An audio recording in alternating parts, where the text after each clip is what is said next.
Adam müəllim, bizim tələbələrimizin əksəriyyəti, xüsusilə də IQ level'dan 2 aya gedib IELTS-ın speaking bölməsindən 7 alırlar.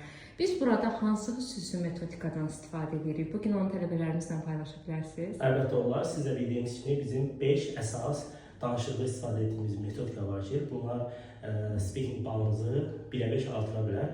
Bu metodika hansıdır, qısa olaraq izah etmək istəyirəmizsə, bir A vərəq götürürsünüz, danışmaq istədiyiniz mövzunu A vərəqin ortasına bir dairə çəkərək dairənin içərisində mövzunu yazırsınız və ətrafına isə bizə lazım olan 5 əsas sual var ki, nə, hara, necə və s. sualları yazırsınız və onların ətrafına da açar sözlər qoyaraq başlayırsınız danışmağa.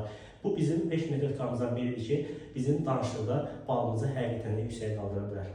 Hansı ki, part 2 üçün keçərlidir. Bəli, sonra part 2 üçün keçərlidir. Əsas burada odur ki, mövzunu ortaya qoymalısınız, ətrafına sual sözləri yazaraq, sualların ətrafına da açar sözlər qoyursunuz. Bu qədər sadə.